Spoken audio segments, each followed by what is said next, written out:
Please let me introduce Daniel Ingram.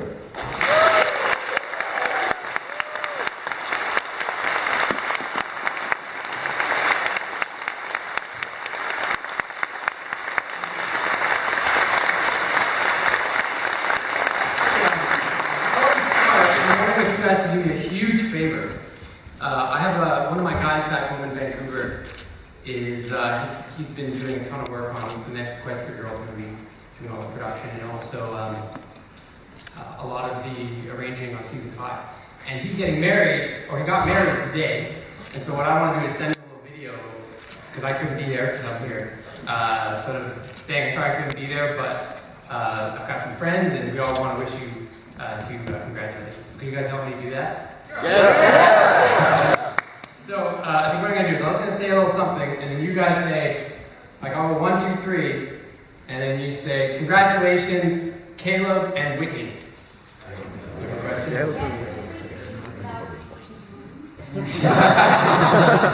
Okay, let's go, congratulations, Caleb and Whitney, scream, and then sing Love is in Bloom.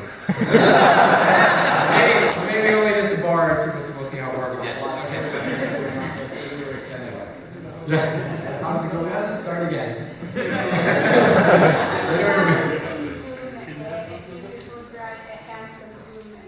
Okay, we'll just sort of muddle through it. So it's awesome.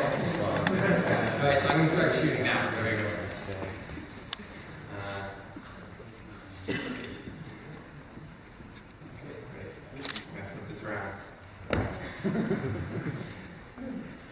Hey guys, I'm sorry I couldn't be there for your wedding, but I have some new friends here and we all want to say something to you. 1, 2, 3. Go!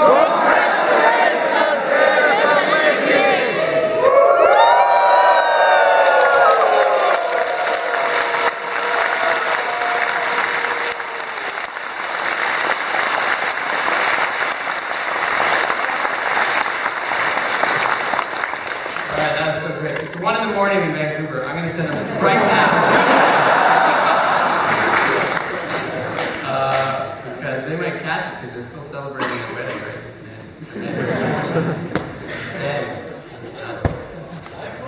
Alright, sorry about that, Adam. That's absolutely brilliant. So I guess to start,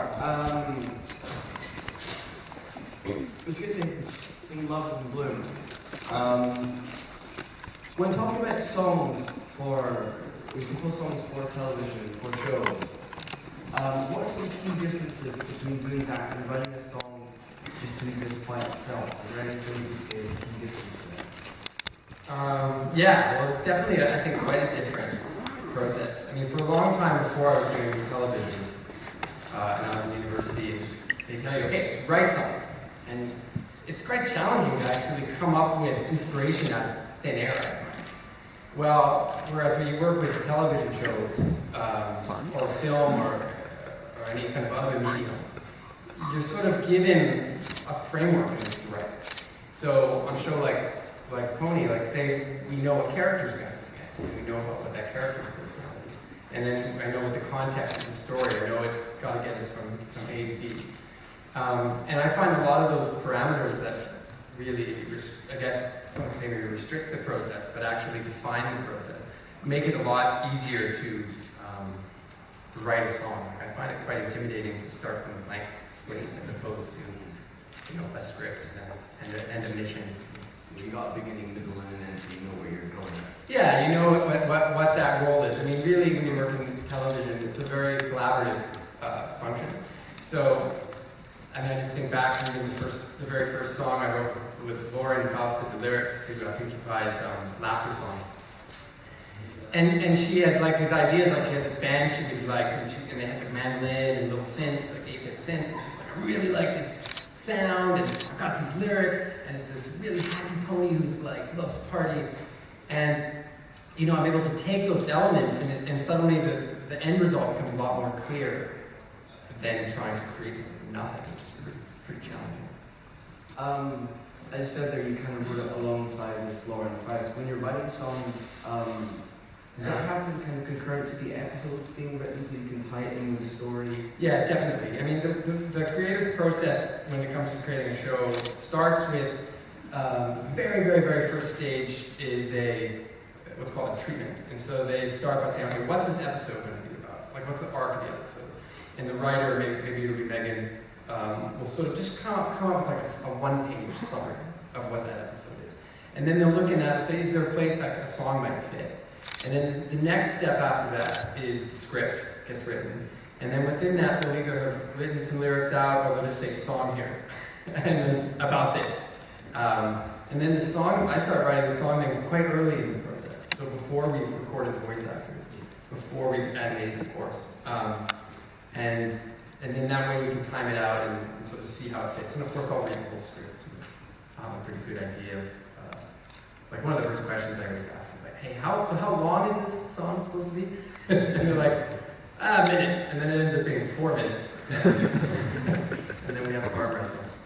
So that's one of the main challenges, I think, is the 25-minute slot that 22. 22 minutes. Yeah. That's the average, yeah. Mm-hmm. So that's quite a challenge. What other challenges do you usually face apart from that and deadline? Executives. No, I mean, yeah, there is a lot of cooks in the oven, cooks in the kitchen, I guess the expression is Hasn't was great, but you do, a lot of it is, I'm not just writing to please myself, of course. I'm really writing to please, first and foremost, Jason Thiessen and the core creative team, and Mike Vogel, and then it goes up the chain, it goes through Hasbro people, and then it goes to Hub people, and then it goes to branding people. So probably like 30 different people will have heard of the demo of a song. It's usually me singing, and it's usually horrendous. And somehow they have to hear that and kind of go, okay, we approve. And that's the first challenge, is just getting the song approved. And I've learned, I used to hire really good singers to sing the songs, thinking, okay, I want them to hear as close as possible how good it could sound.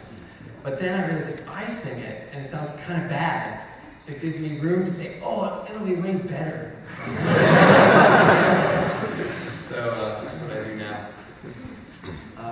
How often, not just for songs, but also your underscore work, I think the first question I want to ask, what process, I know you do some underscore. I do a lot of underscore. Oh, well, for underscore is the background music, what goes under the episodes. At what process do you usually start that? Is it once it's been animated? Is it the animatic? Or yeah, no, that's a good question. I mean, if it's like a feature film, a lot of times that process will start very early, because you write these suites of music for themes for these characters, because it runs an arc of like a 2-hour movie, like an animated film like Frozen or something. And that's really a really neat process because you can really explore some deeper music. But with the TV series, it's a totally different process for underscore. So the episode is fully animated. I rarely ever see the animatics. And we have 1 week to do the music. So it starts with a meeting with the finished animation, but no sound effects and no music. And we watch through it and decide with the director and the directors, okay, let's start the music here and let's have it be like this. And so we discuss basically a game plan. And a typical episode can have, when I do one, it's about 250 different markers for all the music is. And it's just like, okay, wow, how are we going to tackle this? I've got a week. And then at that point, you just you're writing, from front to back, basically, all the background music. And so, yeah, the songs happen very early in the process, whereas the background underscore is the very last part of the process. So on an episode, I've scored a couple of My Little Pony episodes. I did Magical Mystery Cure and Pinkie Pride and Stefan. And, it was kind of cool for us. We did the songs like 8 months before, and then, we come back to it so much later and we realize, oh, okay, now we have to put glue in between all of this and tell this story. You said there, when it comes to feature films, there's a lot of emphasis on themes and building characters in the music. And it is true that you have this kind of sweep of motifs and things that you build up. But I actually find that in the episodes as well, in the songs. you seem you lean heavily on instrumentation, giving specific instruments to characters. Is that something you do within your creative freedom? Is there a yeah, behind that? definitely, because there's two ways to sort of create an identity for a character. They're like leitmotifs, their melody, and then you also have their instrumentation. And sometimes the instrumentation can speak louder than the actual melody. So I know, like Will is mostly the underscore for Cody, he does a spectacular job. And I know, like for Applejack, it's something you can banjo. It's not always the same banjo melody, but you kind of associate that. Rarity comes on to harps. Exactly, yeah. Or electric guitars, for Rainbow Dash and his opportunity and things like that. So that's one device you have as a composer. You go, okay, what instruments are going to speak this language with this character, and then what thematic content. And so on episodes, the reason that I had asked to do the score of those episodes that were like musical episodes was because I really wanted to find ways to create the melodies from the songs as part of the background. And so you hear that a lot in, particularly in Pinky Pride, Pinky's Lament. That's that song, like that melody you'll hear before you hear the song. You actually hear it in the score. And you can play with those kind of things. It makes it actually a lot easier. Right. As a kind of insight, you got your start as a apprentice. You said it on. Yeah, his name is Hal. Yeah. What would you say to someone wanting to get into the sort of things you do, whether it be making songs for TV or making underscore for television? Is there anything that you could do as practice it? Because you kind of instantly go out and say, I want to work for you. You need to kind of get some experience there. Yeah. Is there anything you could say to that? That's a good question. I definitely did it the right way. And I know and that is by having a mentor. And all of my colleagues I know who've done well and have gone up through the ranks, and some of the guys who I've known have really gone on to do some big movies.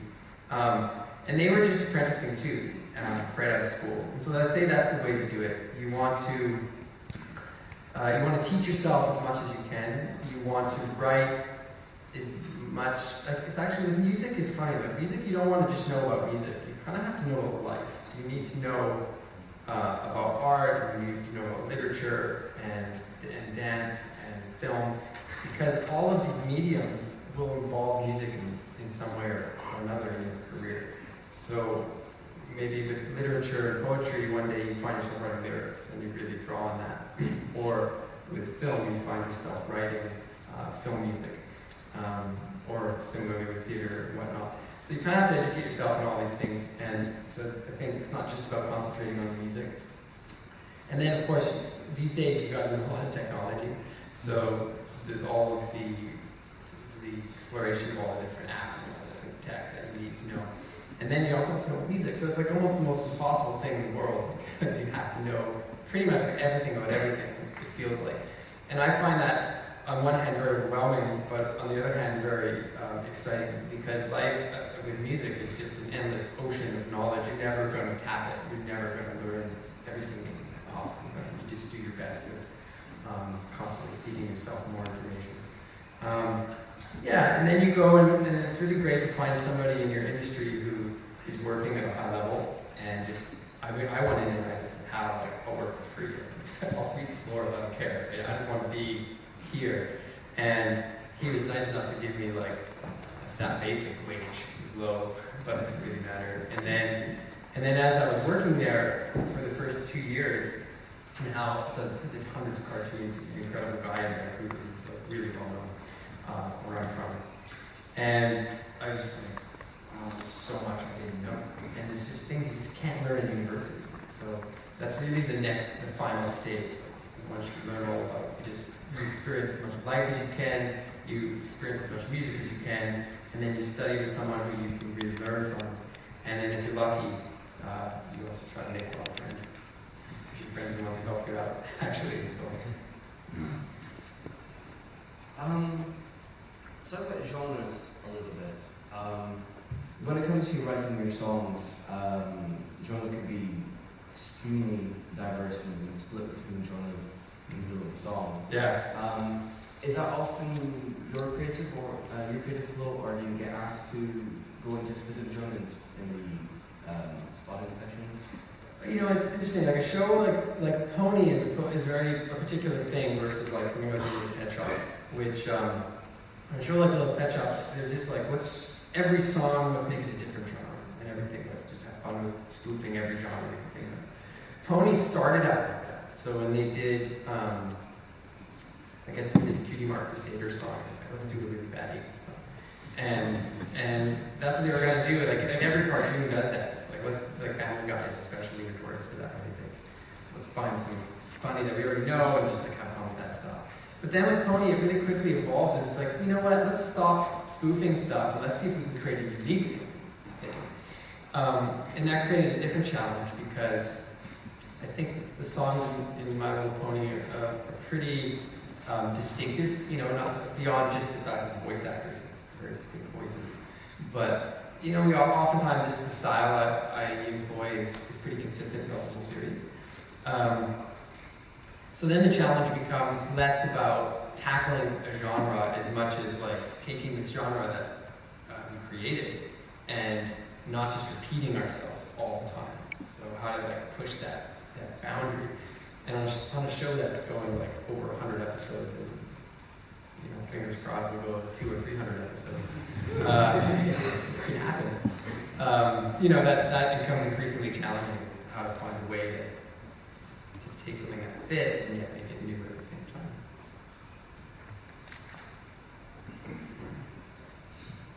Okay. Take a little tangent, I guess. Sure. Kind of jumping all around the place like this. 3 things you do before you sit down to start writing a song for the show. Scotch.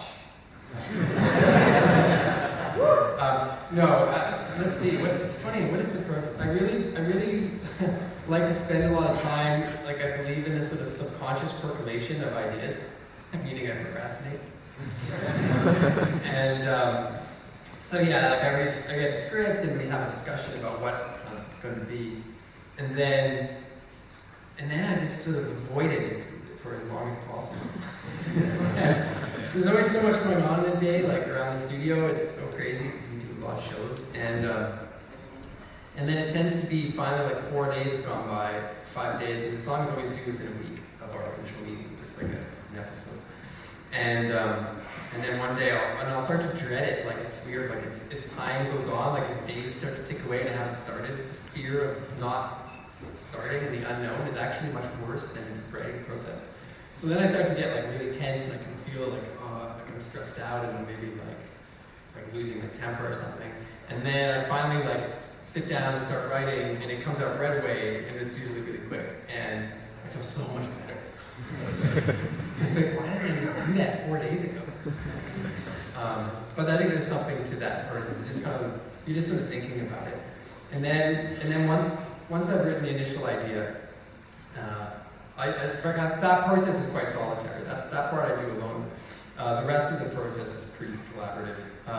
But the initial idea is sort of like the melody and the lyrics, like refined and piano chords or guitar chords. And I'll record that like often into my iPhone. I should tell you something really funny. Okay. And then I'll I'm not really show it to anybody yet. I go through these things a lot.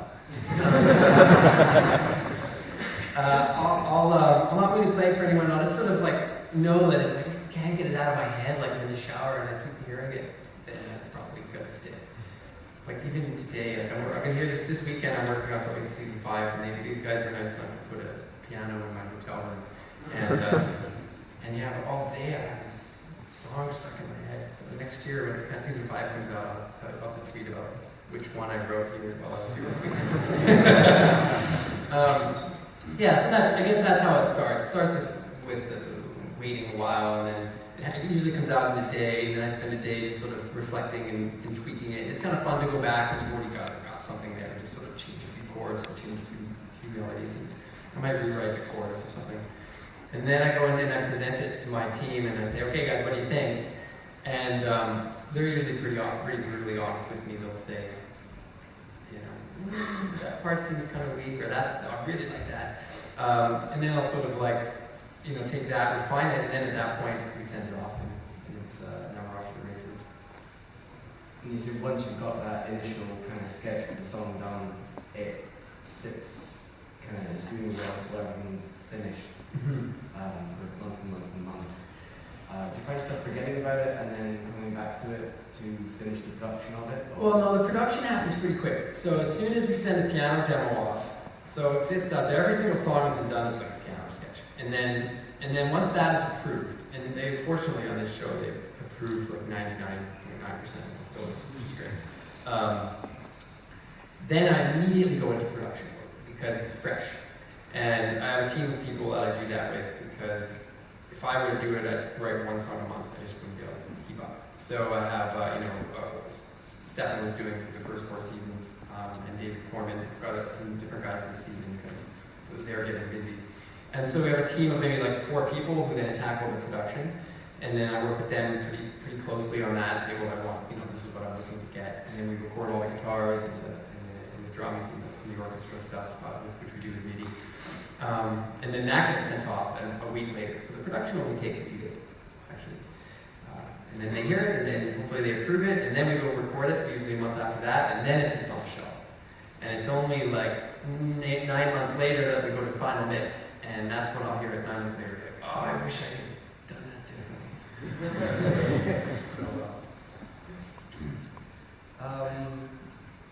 In the studio, you see, you write not most all of the songs on piano. Do you find technology can get in the way of the songwriting process? That's an excellent point, and I feel like a lot of songwriters get or even, composers just in general can get really distracted by the fine details of the sounds you're using. And so so you're kind of like, you're in the first verse and you don't like the bass sound you have, and then you're like, and you just get frustrated and you start searching through amp models and different bass sounds, and then 3 hours have gone by and you forgot that you were supposed to be writing like a song. And so that happened to me a lot. And I would just get really frustrated because I wanted it to sound exactly perfect from the very beginning and go through in this linear fashion. But it doesn't work that way. So now I realize a good song, especially from YouTube, a kid can pick up a guitar or sit on a piano and just sing it themselves and play it, and it'll sound good. And none of that stuff matters. The amp you use, or the bass you use, or the microphone you use, all of that lends to the end product, and it's really important. But in the process of writing from the core outward, none of that matters. So that's why I just do it on piano. I actually put away all the technology, I put away all the samples, and I say, if I can't make a song sound good with nothing but me singing and the guitar, then it's probably just smoking mirrors. But I'm guessing that process for when you are wearing the background music track, that's a different process. Yeah. Do you do that in a very linear fashion? Or? Yeah, pretty much. Steph and I actually approach it pretty similar. Our studios connect in the same office, and so what we'll do is we'll both just write a piano sketch to it. So we'll just sort of go, well, what's this melody and what's these chords? And because you're trying to figure out what the arc is, and then you orchestrate that, just adding strings and words and all that stuff. So that's true. A lot of times in cartoons, so the cues are so short. They tend to be only, 5 to 20 seconds long, any particular piece of music. So it's so short almost that you don't need to think in the broader term. You just sort of throw in a bunch of, you just throw in your little cue and go it that way. But you've got all these very short cues for technically hours and hours. Yeah. You work collaboratively with with people in the studio. Is there anything specific to the workflow to keep on top of deadlines? Yeah, we've got some pretty. I was just getting a text. I think it's Caleb. Oh my God, Caleb! I gotta tell everybody what he's saying. Oh my God, Daniel, this is fantastic. You're actually beyond words. Love it. Party just wrapped up. Wouldn't have. So anyway, thanks guys.